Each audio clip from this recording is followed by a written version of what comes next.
Amém? Nós vamos continuar o tema Mexe. E hoje eu quero ministrar uma palavra que eu julgo de extrema importância, não que as outras não sejam, obviamente que são, mas de extrema importância para a sobrevivência do seu casamento. Um tempo atrás, uma pessoa me perguntou a seguinte pergunta. A pergunta foi: pastor, quanto tempo um casamento dura? Quanto tempo um casamento dura? E a resposta bíblica óbvia é que casamentos foram feitos para durar até que a morte os separe. Certo? O padrão bíblico é esse. A palavra fala que aquilo que Deus uniu, o homem não deve separar. Porém, apesar de esse ser o padrão bíblico, de essa ser a vontade de Deus, a direção de Deus, muitos casamentos têm naufragado, inclusive de pessoas tementes a Deus, que amam a Jesus. E essa resposta, na verdade, ela exige um pouco mais de esmero para que de fato nós concluamos quanto tempo um casamento dura. E um casamento dura a partir de uma variável que muitas vezes nós ignoramos. A longevidade de uma família, de um casamento, não se dá necessariamente pelas virtudes de quem está no casamento. Não é porque você é um marido fantástico ou uma mulher fantástica que teu casamento vai durar mais. Eu já vi maridos fantásticos e esposas fantásticas que simplesmente terminaram o seu casamento. Porque a variável que sustenta o casamento, a variável que fundamenta o casamento, se chama perdão. O casamento dura até o tempo que houver disposição para perdoar. No dia em que você decidir não perdoar mais, o teu casamento termina. Aquilo que termina o casamento não é o adultério, é a falta de perdão. Aquilo que destrói uma família não é a crise financeira, é a falta de perdão.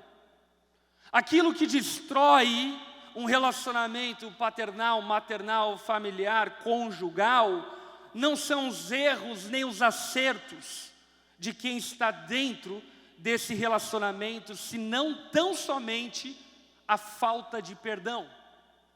Portanto, o que eu quero que você entenda de antemão é que se você quer entrar nessa aventura que se chama família e casamento, você vai ter que saber de duas coisas básicas. Primeira, você está casando com um pecador. Amém? E é mais pecador do que você imagina. Porque para te conquistar, ele pintou um homem perfeito, uma mulher perfeita. Mas ele é muito pecador. Você não faz ideia do quanto o teu marido, do quanto a tua esposa é pecadora. E sendo pecador, entrar no casamento exige uma segunda consciência. Qual? Você precisa estar disponível para perdoar. E não é pouco. É perdoar 70 vezes 7. É perdoar de maneira contínua, longânima, paciente, e perdoar muitas vezes, de diversas formas, em diferentes ocasiões. Isso me faz lembrar de uma entrevista que eu ouvi de um senhor que já tinha várias décadas de casamento no seu currículo. E aí chegaram para ele e perguntaram: e aí fulano, qual é o segredo do teu casamento ter chego até aqui? É se alimentar com verduras? É ter um ritmo de vida saudável, praticar esportes? Qual que é o segredo de teu casamento durar tanto tempo? A resposta dele, por mais que seja muito, eu diria, não palatável, ela é a verdade. Ele olhou para o repórter e disse: o segredo do meu casamento chegar até aqui é porque nós nos perdoamos muito. E de fato, eu posso afirmar categoricamente a todos vocês que agora, no mês de dezembro, eu e minha esposa estamos celebrando 11 anos de casamento. é porque nós nos perdoamos muito e continuamos a nos perdoar. Porque o teu casamento vai durar o tempo em que você estiver disposto a perdoar. O tempo que você estiver disposto a acertar os seus erros através do perdão, esse é o tempo que o teu casamento vai durar. Se, por exemplo, hoje você endurecer o teu coração, se encher de orgulho, o teu casamento não passa até semana que vem, ele termina. Porque não são os grandes problemas que acabam o casamento. Tão somente é a dureza de coração. Para você não achar que isso é uma opinião minha, mas entender que isso na verdade é um princípio bíblico, eu quero lembrar você da palavra que Jesus disse acerca do divórcio. Os fariseus chegaram até Jesus e perguntaram a ele: Jesus, é lícito divorciar? Jesus então disse: olha, Moisés, por conta da dureza do coração de vocês, lhes concedeu a carta de divórcio em caso de imoralidade sexual. Por causa da dureza do coração de vocês. Sabe o que Jesus estava falando? O casamento não terminou porque houve um adultério. O casamento terminou porque o seu coração endureceu e você não perdoou. Você não liberou perdão. Portanto, o tempo que teu casamento vai durar é o tempo em que você estiver disponível para perdoar. E se você não está disponível para perdoar, deixa eu falar uma coisa, não casa. Ou deixa eu ir um pouco mais além, não viva. Porque viver, se relacionar com pessoas exige de você paciência, longanimidade, perdão. É impossível sustentar um relacionamento, seja lá com quem for, fundamentado no idealismo cego. Pessoas nos frustram, pessoas nos decepcionam. E isso não é exclusividade do teu marido. Isso é exclusividade de todo ser humano. Tem seres humanos aqui na casa? Você é um potencial frustrador de pessoas. E necessariamente você vai precisar ser perdoado muitas vezes para sustentar relacionamentos. Portanto, eu quero introduzir essa mensagem fazendo uma afirmação. E a afirmação é a seguinte: famílias que duram mais não são aquelas que erram menos, mas são aquelas que acertam mais os seus erros. O que eu quero dizer a partir desse fundamento bíblico é que não necessariamente os casamentos que duram acertam demais, o marido é incrível, a esposa é incrível, um homem de Deus, uma mulher de Deus, porque aliás eu já vi homem de Deus e mulher de Deus terminando o casamento. Mas necessariamente o teu relacionamento familiar vai durar a partir da tua disposição de acertar mais os seus erros. E a partir disso eu pego carona, de maneira introdutória, para dar também um conselho aos solteiros. Tem solteiro aqui na casa? Glória a Deus, aleluia. É bom você solteiro que você ainda tem a oportunidade de errar menos e acertar um pouco mais. E aqui vai um bom conselho para você solteiro, que é tão suscetível, para não dizer burro, acerca dos romances que a vida propõe. Um bom conselho para você é: não procure um marido ou uma esposa que não tenha erros. Sabe por quê? Porque essa pessoa não existe. E se você encontrar alguém que você julgue perfeito, acredite, essa pessoa é mentirosa. E pior do que imperfeita, é hipócrita. Porque uma coisa que a Bíblia também nos ensina é que pior do que ter erros é fingir que não tem erros. Portanto, não procure alguém perfeito. Por que eu afirmo isso? Porque tem alguns caras e algumas mulheres que estão fazendo uma lista sabe aquela lista que as migas fazem quando vão comer brigadeiro na noite do soninho? Que praticamente descreve um arcanjo. um querubim, um serafim, alguma coisa divina, celestial. E deixa eu te falar uma coisa, esse cara que você descreveu na tua lista, ele não existe.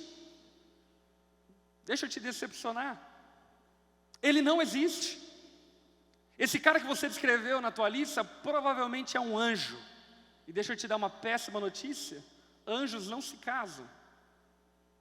Ou seja, desiste dessa tua lista no nome de Jesus.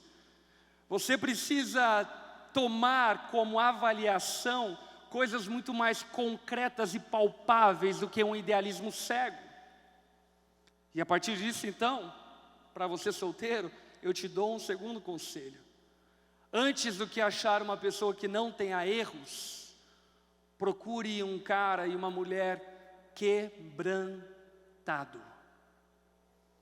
Alguém que seja disposto, que apesar de ter erros, queira acertar os seus erros. Procure alguém quebrantado. Se apaixone por alguém quebrantado.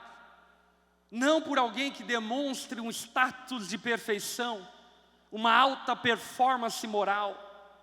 Mas procure alguém humano, que consegue colocar para fora todos os seus erros e vergonhas, mas não coloca como forma de orgulho, porque isso também chuta que é laço.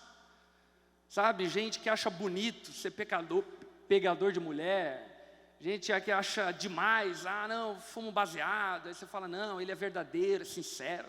Que sincero, é um maconheiro.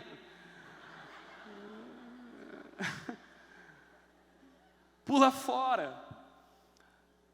Agora, o que eu quero que você compreenda, solteiro, é que a tua busca precisa ser por um homem e por uma mulher temente a Deus, quebrantado, que quando erra, se coloca em uma posição de humildade para pedir perdão e consertar os seus erros, ainda que esses erros voltem a bater na porta, mas que esse cara se arrependa 70 vezes 7 e você possa perdoar ele 70 vezes 7. Procure alguém quebrantado e acredite em mim, teu casamento vai ser muito mais próspero com alguém que demonstra os seus erros, mas que ainda que demonstre os seus erros, tem um coração quebrantado e arrependido, do que alguém que aparentemente demonstra uma alta performance moral de vida e que no fim das contas só esconde os seus próprios pecados. Amém? Portanto, saiba disso, relacionamentos exigem perdão, e a única maneira de perdoar é a partir de um arrependimento. Então, se teu marido é duro de coração, duro para pedir perdão, que fica escondendo as coisas de você, ele precisa ser quebrantado pelo Espírito Santo, para que de fato o teu casamento seja sustentado por Deus. Amém? Dito isso de maneira introdutória, eu quero convidar você a abrir a tua Bíblia no Evangelho de João, no capítulo 8, no verso 1 em diante. E eu quero falar com vocês a respeito de perdão e compreender as dimensões do perdão a partir do princípio bíblico e a partir desse texto, a partir da exposição desse texto.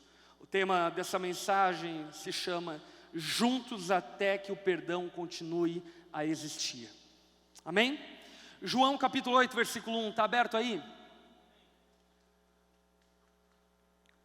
No versículo 1 do capítulo 8 de João, na verdade esse versículo 1 deveria estar no capítulo 7, porque ele é o encerramento do capítulo 7, quando Jesus está no templo e lá os fariseus falam mal dele, depredam ele e ameaçam ele. Então Jesus, ele se retira para o Monte das Oliveiras, passa a noite no Monte das Oliveiras, e no versículo 2 a palavra descreve o seguinte: ao amanhecer, ele apareceu novamente no templo que no dia anterior ele estava lá ensinando e foi ultrajado, perseguido, maltratado, onde todo o povo se reuniu ao seu redor e ele se assentou para ensiná-los como fazia de costume. Os mestres da lei e os fariseus trouxeram-lhe uma mulher surpreendida, ou seja, pega em flagrante em adultério. Fizeram-na ficar em pé diante de todos. Deixa aqui eu tentar descrever um pouco do cenário do que está acontecendo aqui.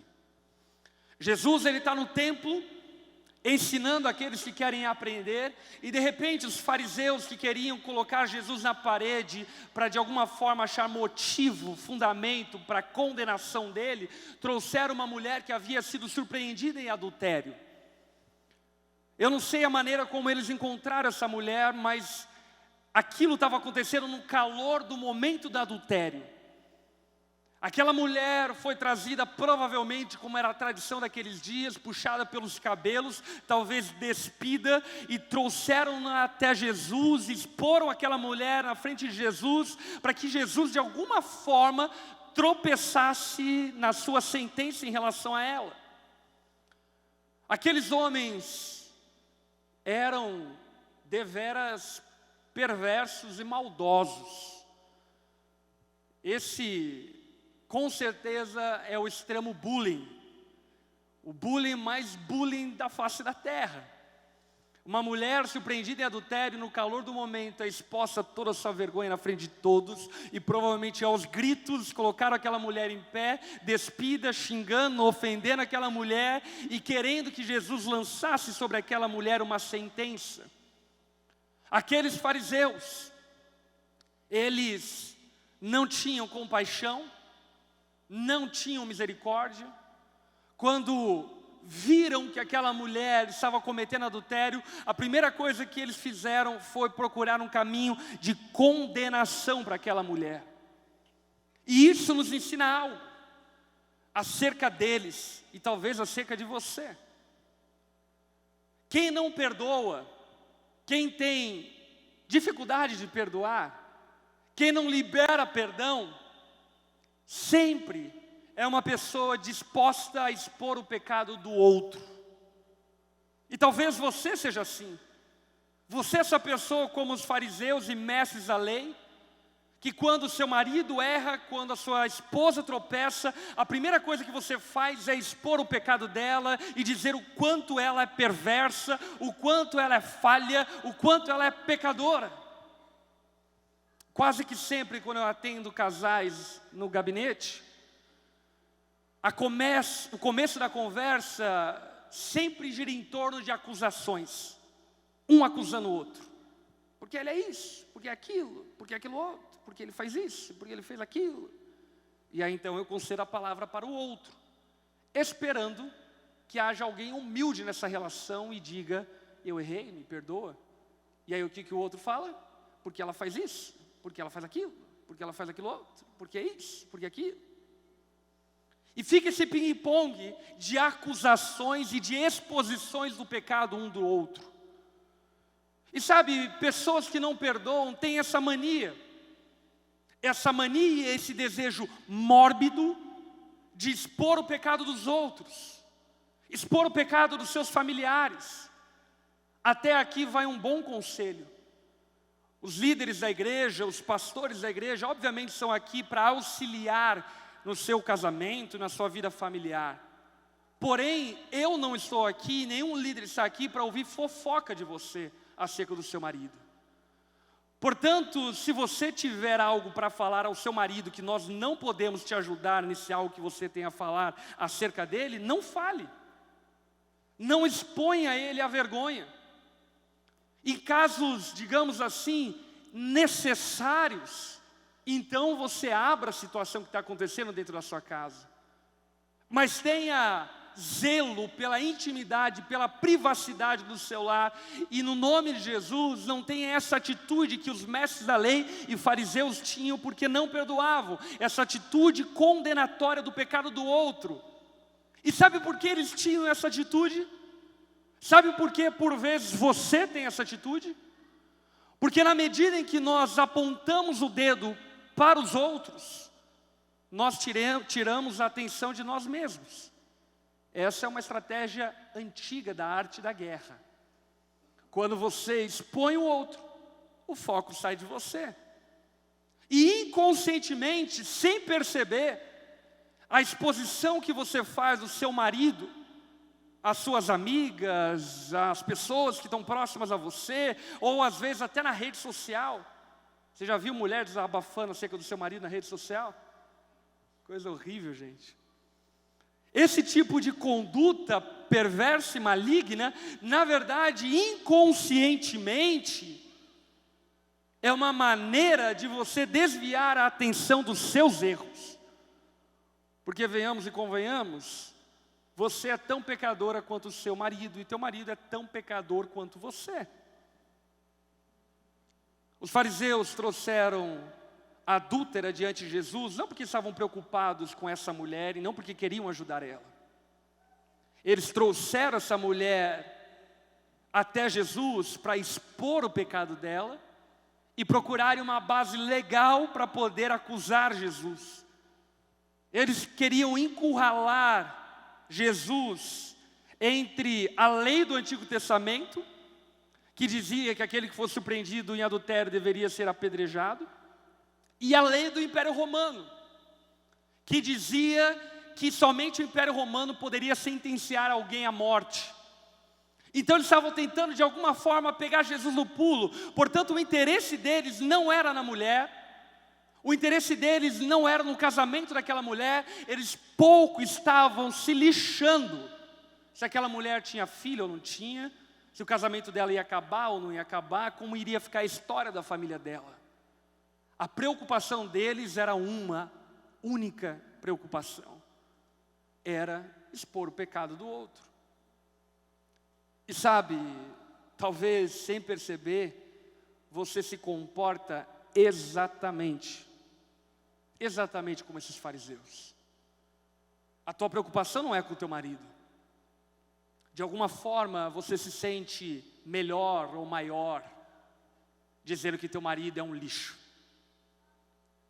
Talvez de alguma forma você se sente superior à tua esposa, dizendo que ela não presta. E essa tua mania de expor o pecado da tua esposa, do teu marido, dos teus filhos, dos teus pais, na verdade, é só uma atitude hipócrita para esconder os seus próprios erros.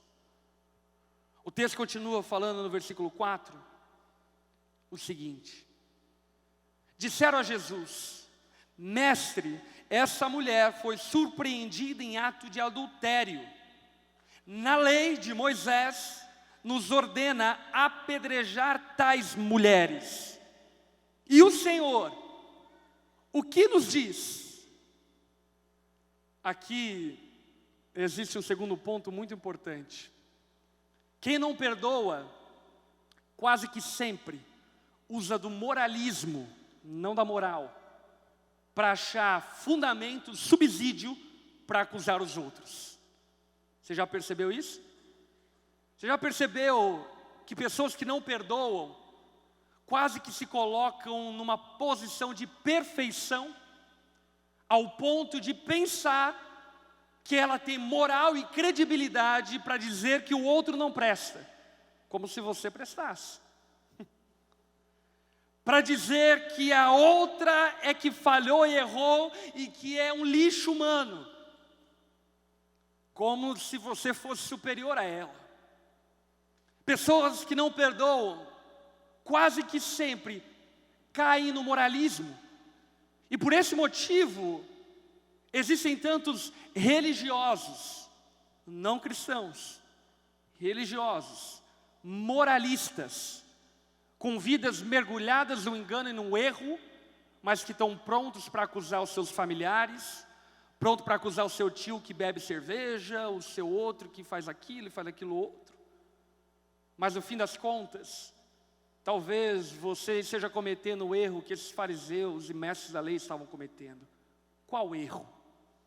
O erro de pensar na lei aquilo que era de interesse deles.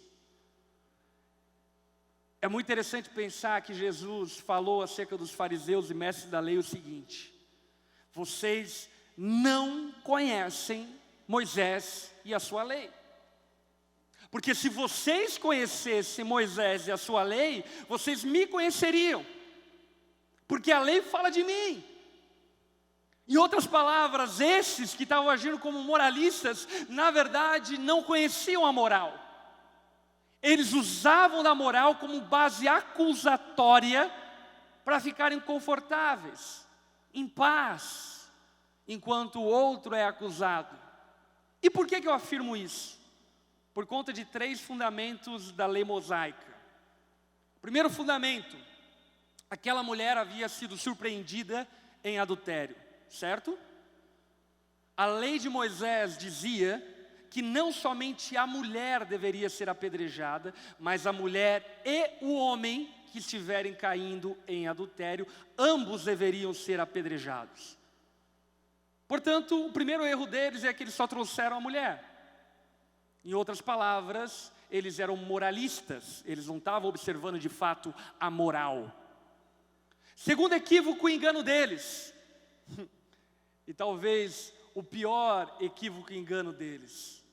A lei de Moisés dizia que apenas quem não tivesse cometendo aquele pecado é que tinha moral para poder sentenciar aquele que estivesse cometendo aquele pecado. Portanto, um adúltero não poderia condenar outro adúltero. A lei de Moisés afirmava que somente alguém que não tivesse pecado naquela área tinha credibilidade para acusar, e aqueles homens, daqui a pouco, vão se demonstrar não tão perfeitos nessa área na qual eles estão julgando aquela mulher. Outra coisa peculiar acerca da lei de Moisés que eles estavam ignorando, é que a lei de Moisés dizia que os primeiros a verem alguém cometendo adultério e que tivessem credibilidade para sentenciar, eles mesmos deveriam ser os primeiros a tirarem as pedras. Você está percebendo? Esses homens eram moralistas. Em outras palavras, eles rasgavam a Bíblia para acusar o outro acerca daquilo que era de interesse deles. E vamos combinar aqui? Quantas esposas, quantos filhos, quantos pais, quantos maridos estão cometendo exatamente o mesmo erro? Por exemplo, eu já ouvi de filhos aqui na nossa igreja, chegando para mim falando: pastor, o meu pai, ele é uma pessoa intragável, ele bebe e tem muito problema com a bebida, isso, aquilo, outro. Mas essa mesma pessoa, esse filho, tem outros problemas morais, como por exemplo, desonra o seu pai, desobedece a ele, e se acha no direito de acusar como se ele fosse pior do que você. Sabe como é o nome disso? Moralismo. Não é cristianismo. Portanto, pessoas que não perdoam, quase que sempre caminham para o caminho do moralismo, para tentar achar na Bíblia fundamento para acusar o outro. Mas no final das contas, é só uma manipulação bíblica. Não é de fato um fundamento bíblico. É uma manipulação bíblica de acordo com aquilo que te convém, e não de acordo com a vontade de Deus de maneira plena e de maneira concreta. Eles não conheciam a lei de Deus. Esse era o problema. Porque se de fato eles conhecessem a lei de Deus, sabe o que isso produziria neles? Humildade. Meu irmão, a lei de Deus, ela tem um propósito. Sabe qual é o propósito da lei de Deus? Te humilhar, me humilhar. A lei de Deus serve-nos para nos colocar no nosso lugar. A lei de Deus serve para dar um pedala Robinho em nós e falar: baixa tua bola, filhão. Você está achando que é quem? Se coloca no teu lugar. Quem é você para condenar o outro? Quem é você para se achar superior ao outro? Você é reprovado exatamente naquilo que você reprova. Portanto, esses homens não estavam à procura de justiça. Esses homens estavam à procura de exibicionismo. Era vaidade. E muito da falta de perdão sua não é em nome da justiça, mas na verdade é em nome da sua vaidade. que ofusca os seus próprios pecados para condenar e acusar o outro. Preste atenção nisso. Um erro nunca vai justificar o erro do outro. Ok? Porém, o perdão recebido sempre vai justificar o perdão dado ao outro. Em outras palavras, se você foi perdoado por Deus, é o teu dever também perdoar. Você entendeu? Lembra da oração do Pai Nosso? Pai, perdoa as nossas dívidas, as nossas ofensas, assim como nós temos perdoado a quem tem nos ofendido. Portanto, meu irmão, se de fato você ama Jesus, se de fato você segue a Jesus, a tua atitude diante do erro do outro não deve ser uma atitude condenatória, se existe arrependimento. A tua atitude diante daquele que erra deve ser uma atitude de perdão, de reconciliação, por um motivo. Sabe qual motivo? Cristo decidiu te perdoar. E se Ele te perdoou, quem é você para não perdoar aqueles que erram contra você? Continuando, olha o verso 6. Eles estavam usando essa pergunta como armadilha a fim de ter uma base para acusar Jesus. Mas Jesus inclinou-se e começou a escrever no chão com o dedo. Visto que continuavam a interrogá-lo, ele levantou-se e disse: se algum de vocês estiver sem pecado. Aqui vale a pena explicar para você a palavra correta usada no grego. Aqui Jesus ele não está falando sem nenhum pecado. Aqui Jesus está usando um termo da lei de Moisés que afirmava que quem não tivesse esse pecado poderia então sentenciar alguém à morte. O que Jesus está falando é, quem não estiver com esse pecado, ou seja, quem nunca cometeu um adultério, que atire a primeira pedra. Inclinou-se novamente e continuou escrevendo no chão. No verso 9, a palavra fala: os que ouviram foram saindo, um de cada vez, começando pelos mais velhos. Jesus ficou só com a mulher em pé diante dele. Meus irmãos, olha o que está acontecendo aqui. Jesus, ele amplifica o conceito de adultério. No Sermão do Monte, Jesus fala: vocês ouviram o que foi dito por Moisés, não adulterarás, mas eu vos digo que qualquer um que cobiçar a mulher ou o homem de outro, já cometeu adultério em seu coração. Então, diante disso, meus irmãos, vamos aqui convir uns com os outros. Quem aqui nunca cometeu adultério? Quem? Talvez factualmente você nunca adulterou. Mas vai dizer que você nunca olhou para o marido da outra e falou: ah, ele lá em casa. Mas eu estou com esse lixo aqui. Não faz nada. Não faz nem essa barba, parece um mendigo. Eu estou com esse cara aqui do meu lado, folgado, preguiçoso. Como eu queria um homem igual o marido da fulana de tal. Você nunca pensou isso? Ah, não me engana. E você, homem, nunca pensou também em outras formas? O que eu quero que você compreenda é que o adultério não é apenas uma cobiça de ordem sexual. Em grande parte das vezes o adultério é uma cobiça de ordem de romance. Você, marido, nunca olhou para a esposa de algum amigo seu, tratando ele bem, e você pensa: como minha esposa poderia me tratar assim, né? Mas não, se acavala, me atropela, me expõe na frente de todo mundo. Sabe como é o nome disso? Adultério.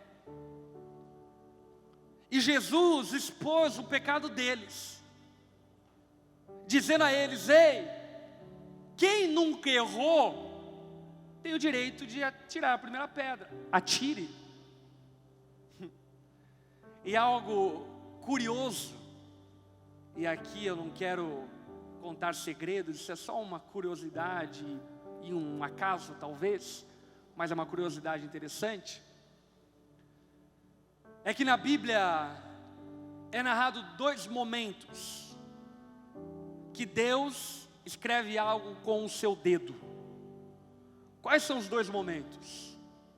Primeiro momento no Monte Sinai, aonde Deus escreve uma das tábuas com o seu dedo. Qual é o segundo momento? Jesus, quando está sentado na frente dos fariseus, escreve com o seu dedo no chão. É interessante pensar que quando a palavra fala sobre a segunda tábua da lei, ela não cita que Deus escreveu com o dedo, assim também como o segundo momento, quando Jesus volta a escrever no chão, não cita também que ele escreve com o seu dedo. Por que eu estou traçando esse paralelo? Que é obviamente não necessariamente fundamentado, e isso faz sentido. Eu só estou traçando esse paralelo para que você entenda que Jesus, ele não estava ignorando a lei para perdoar aquela mulher. Pelo contrário, por meio da lei, ele estava perdoando aquela mulher.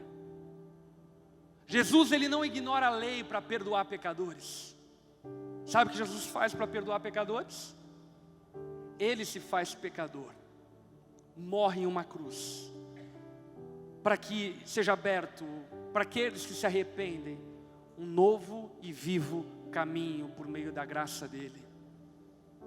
Portanto, que Jesus fala àqueles homens é muito importante para nós no âmbito conjugal familiar. Quem nunca teve esse erro, que atire a primeira pedra.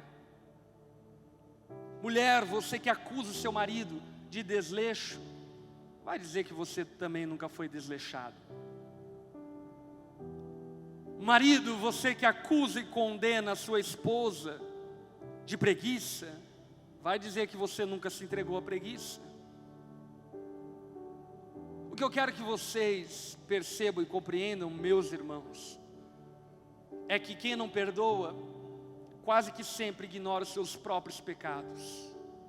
E fica muito tempo gastando, procurando o pecado do outro, enquanto ignora os seus próprios erros. Vamos combinar uma coisa? Você seria muito mais humilde se você, antes de acusar alguém, olhasse para a sua própria vida.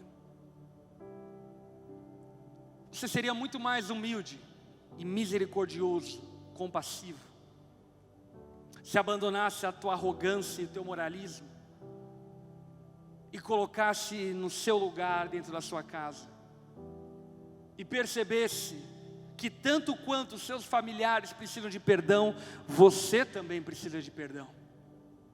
E no fim das contas, todos nós precisamos de perdão. Tanto quanto nós precisamos do ar que nós respiramos, nós precisamos de perdão. Todos os dias. Aquilo que sustenta um casamento não é uma vida isenta de erros, mas é uma vida presente de acertos dos seus erros. E assim sendo, entenda algo: você precisa perdoar os seus familiares, não porque eles merecem. O teu marido não merece seu perdão. O teu pai não merece teu perdão. E o motivo pelo qual você deve estender perdão aos seus familiares não é porque eles merecem, mas é porque você não merecia perdão de Deus e foi perdoado. Você entende isso? Não tem a ver com o merecimento de alguém, tem a ver com o nosso merecimento. Nós não perdoamos através das nossas forças, mas nós perdoamos quem deve ser perdoado em Cristo, porque Cristo perdoou. E se Ele perdoou, quem somos nós para não perdoar? Sendo assim, olha o desfecho final dessa história.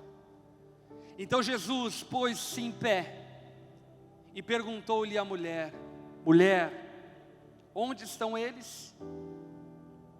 Ninguém a condenou? Ninguém, Senhor, disse ela. Declarou Jesus: eu também não a condeno.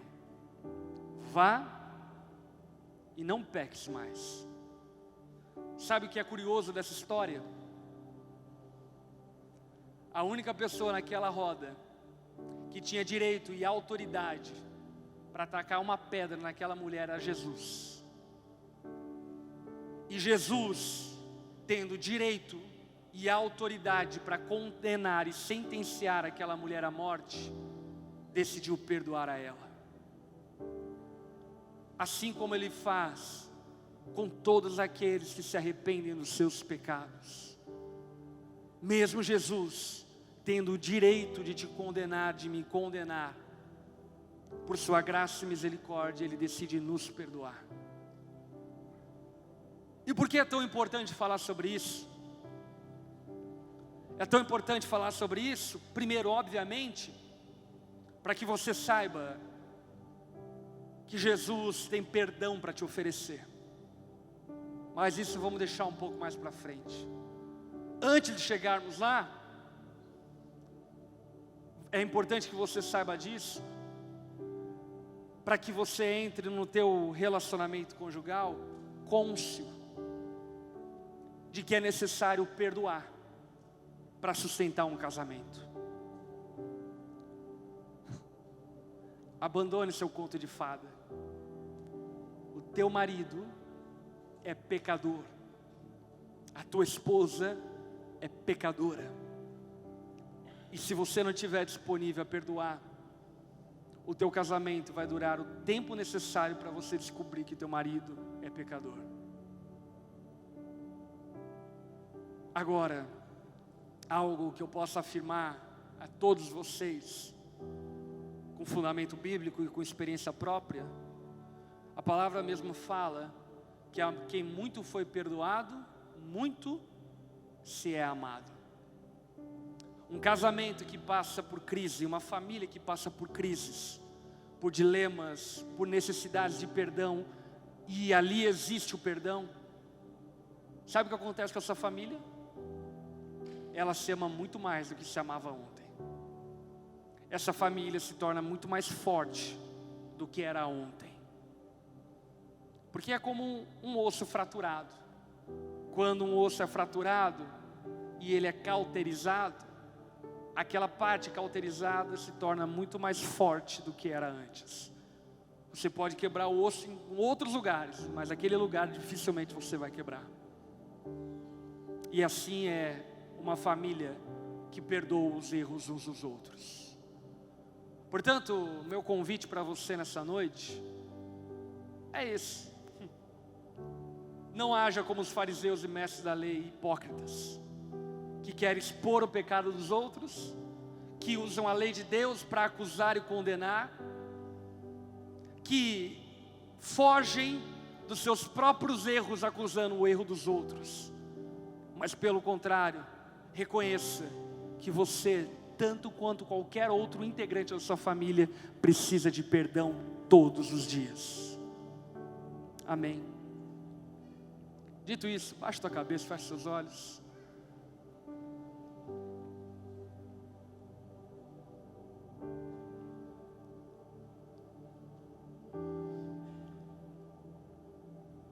Eu quero propor um tempo de oração em cima de dois motivos. Primeiro motivo: se você tem motivos para pedir perdão, para confessar o seu pecado para sua esposa, para o seu marido, para o seu pai, para os seus filhos, talvez você tenha falhado feio com ele e esteja escondendo o seu erro. com medo de que teu casamento termine. Eu preciso dizer algo para você. Se você tem escondido erros e falhas do teu marido, da tua esposa, pai, filho, teu casamento não vai terminar, ele já terminou. Um casamento, uma família só pode ser mantida na luz e não nas trevas. Portanto, se existem motivos pelo qual você precisa de perdão, ou se existem motivos pelo qual você deva perdoar, talvez o teu marido, a tua esposa, filho, tenha falhado muito com você, e o teu coração está cheio de mágoa. Talvez mágoas do teu pai lá na tua infância, que abusou de você, foi agressivo, te violentou, seja lá o que aconteceu na tua história, mas você ainda não liberou perdão. E nessa noite você compreendeu que é necessário perdoar, e você está disponível para perdoar, e disponível também a ser perdoado. Eu quero orar muito por você, para que Deus te fortaleça nessa atitude de perdoar e ser perdoado. Portanto, se esse é um dos dois casos é o teu caso, coloque-se em pé no seu lugar, que eu quero orar por você.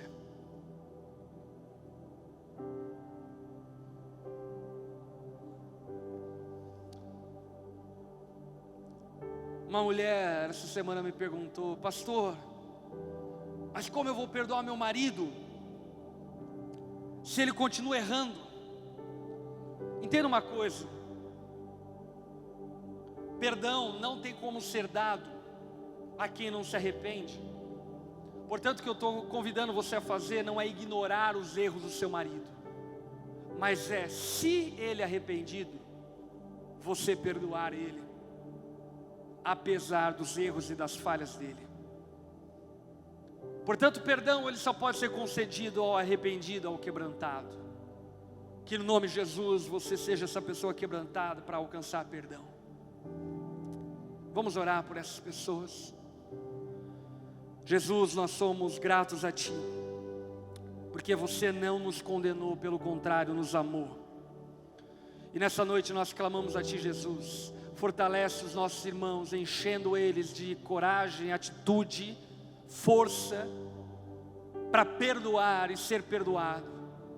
Eu clamo a Ti, Pai, que se existem pessoas aqui que necessitam pedir perdão, que o Senhor os encha de coragem e ousadia agora mesmo, para que ainda hoje eles clamem por misericórdia, por perdão a quem eles ofenderam.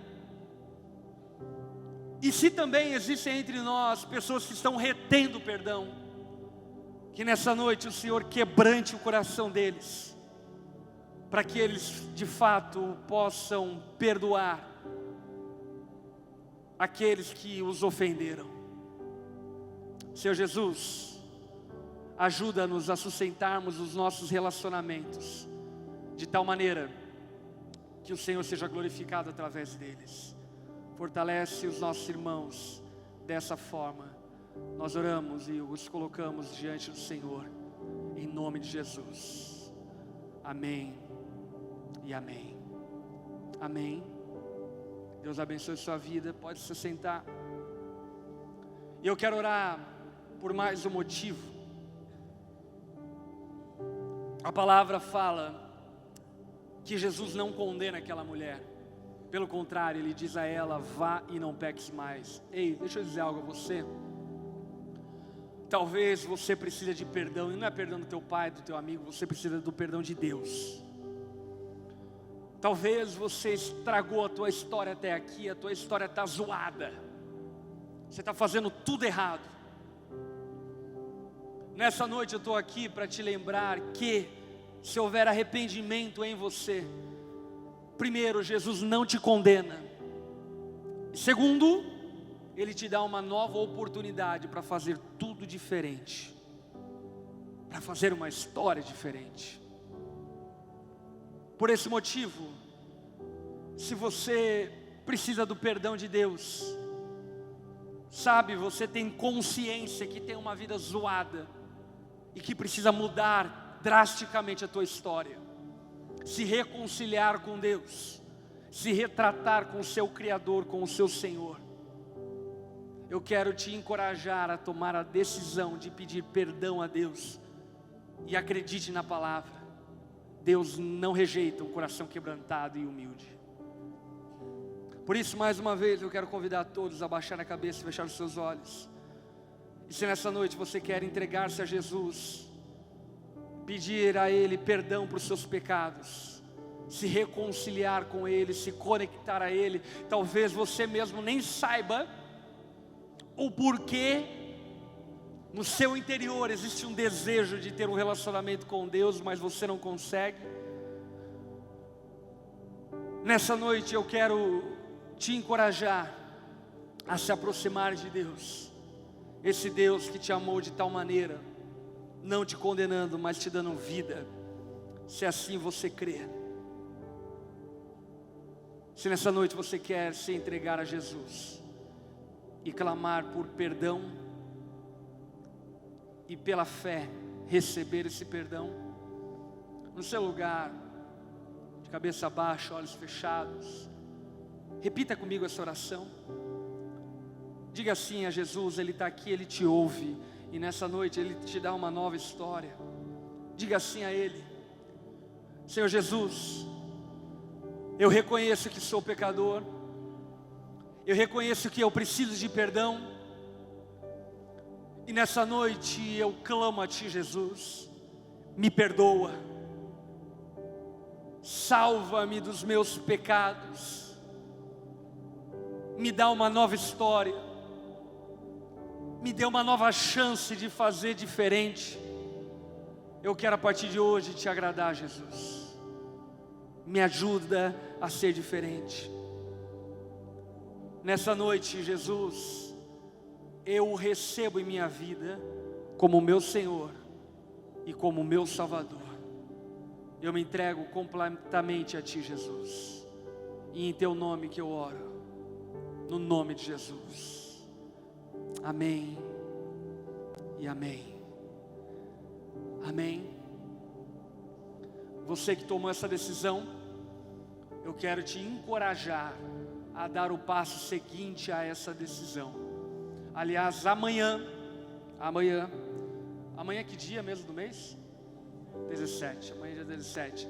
Amanhã, dia 17, 17 horas, aqui na Onda Dura nós vamos ter o Familiarizando.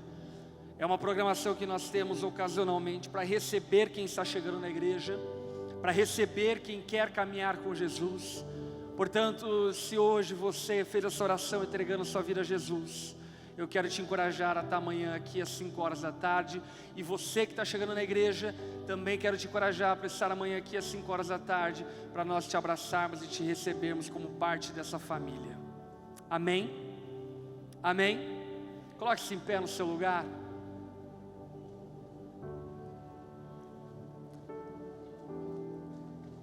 Vamos orar, estenda a sua mão, deixa eu orar por você. Pai, ensina-nos a perdoar como o Senhor perdoa. Dá-nos longanimidade, paciência, compaixão para com os nossos familiares.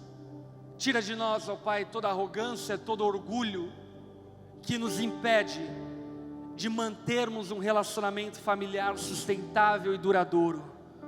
Eu clamo a Ti, Jesus, que o Senhor faça algo novo nessa área em nossas vidas, para que possamos ser famílias sustentáveis e que durem até que a morte nos separe. Faça isso, Jesus, para a glória do Teu nome, em Teu nome que nós oramos. Amém e amém. Amém? Dê um abraço na pessoa que está ao teu lado, diga a essa pessoa: perdoe, assim como Jesus tem te perdoado. Tome assento no seu lugar.